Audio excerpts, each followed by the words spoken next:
from Delta's as a hood part 2 that you were doing. Well, probably more than part 2. Part 4 now, Part I think. 4, right? Yeah. So I think your regular character is one of the locals who got murdered. He is, but I've been asked to join either a UK infantry section or a UK SF section. So we need to get you kitted out for that. So we do. So we've come here. We're at Anchor Supplies, just in the Nottingham area. Which is fantastic.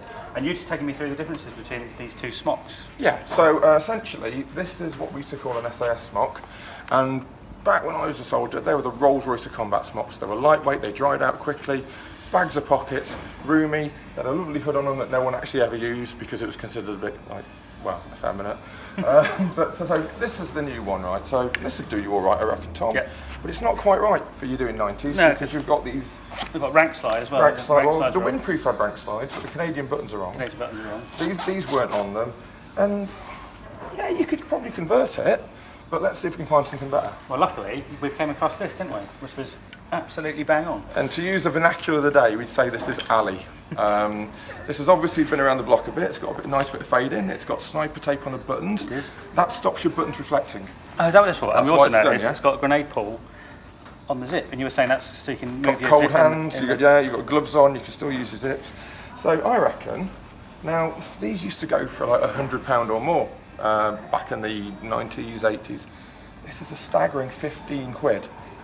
Absolutely brilliant. I'm completely delighted with that. This is proper, I mean, this is SAS regiment issue kit. Yep. It's not going to let you down. It's probably, I'd imagine that's going to be 20 or 30 years old, and there's a few tiny nicks on it that you could easily, a bit of darning or a bit of tape sorted. So let's see what else we can find to kit Tom out for Deltas.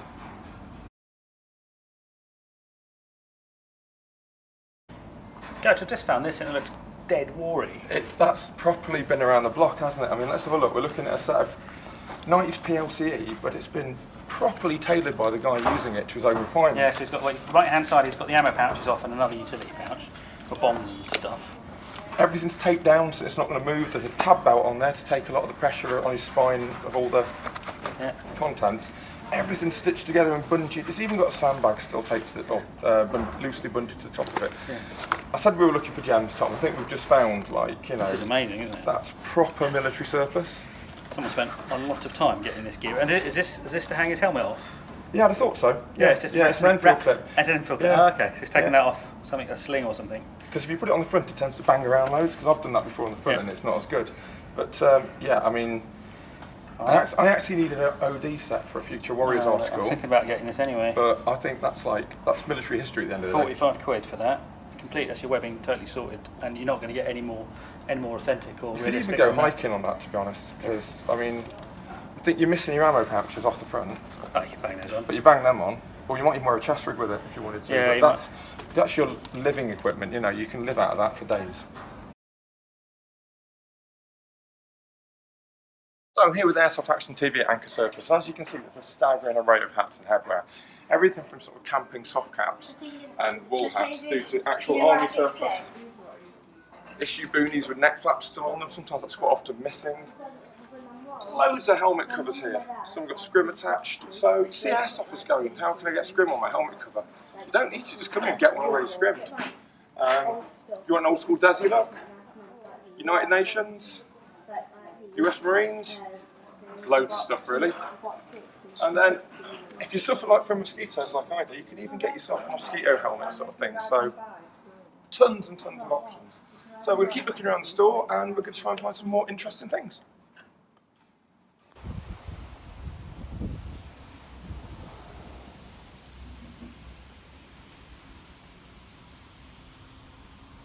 A lot of airsofters always want really top-end kit. And, you know, we're guilty of occasionally splashing out and treating ourselves to a pair of 511 trousers or whatever. But, do you know, for the things we do on a weekend, military kit is good enough for operations, and the new stuff is brilliant. I mean, some of the stuff back in the 80s, you know, you wouldn't send someone you hated out in it. But stuff now, I mean, we're looking at this, we've got current issue MTP trousers, and Anchor are doing them from about £10 upwards. Yep, depending on grade. Everything. We've got shirts, really nice combat shirts. Smocks for your colder winter days. If you fancy something a bit different, you can go desert. We've got some U-backs, smocks, trousers, shirts, body armour, CBA covers. On the other side, I don't know if you can just about see it, there's also a complete row of DPM where we found Tom's vintage SAS smock.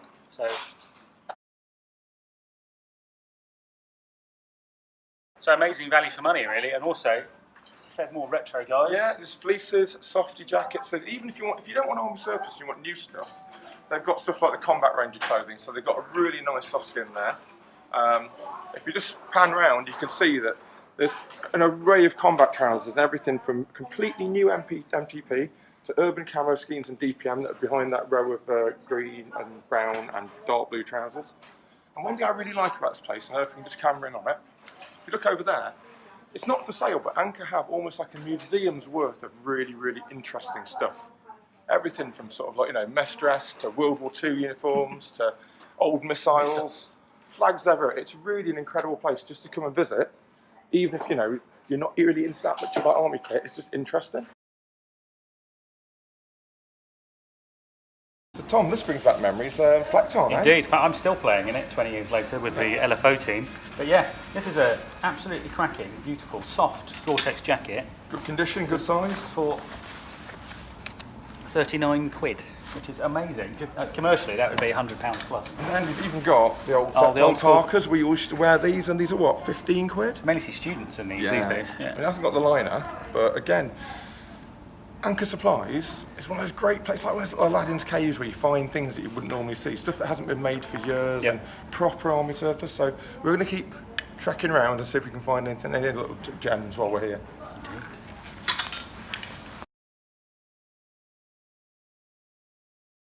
Okay, Tom, so what have we got here then? So this is an Osprey Mark IV vest, combat body armour vest we just found. This has now been replaced with active units in the British Army with the Vertus system.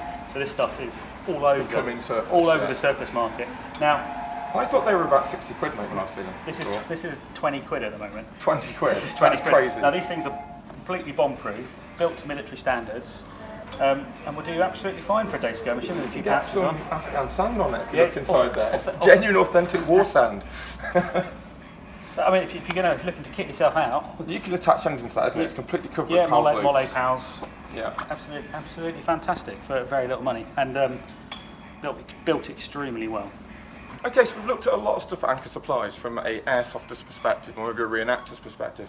But if you're a site operator, sometimes catering on site can be a real pain, and you've actually got, you know, sort of like industrial level in catering supplies here, stuff that you could feed a platoon, let alone an open day's worth of players.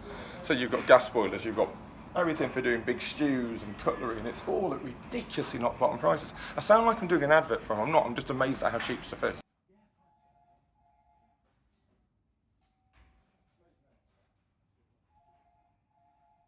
Okay, so we've looked at this, as I said before, from an airsofter, getting your kit together, running that perspective. Now, you've worked on sites before, you've been a site marshal, you've helped run games. Getting props for your games, sometimes it's like, it's difficult to do, but this place is just full of things like jerry cans, tarpaulins, ammo nets, camo nets rather. Very random bits of gear. I mean, look at this, Tom, very quickly. These, if you're a World War II reenactor, these are toggle ropes that were issued to airborne troops and commandos in World War II, and they haven't changed the design. And they still exactly the same? Yeah, but honestly, if you want to go and do World War II reenactment, some people rip you off like 20 or 30 quid for one of these. Yep. And essentially, you can make them into a long rope bridge or a rope together. Okay. So if you have 10 guys carrying one each, all of a sudden you have this, bang. Yeah, and it's all together.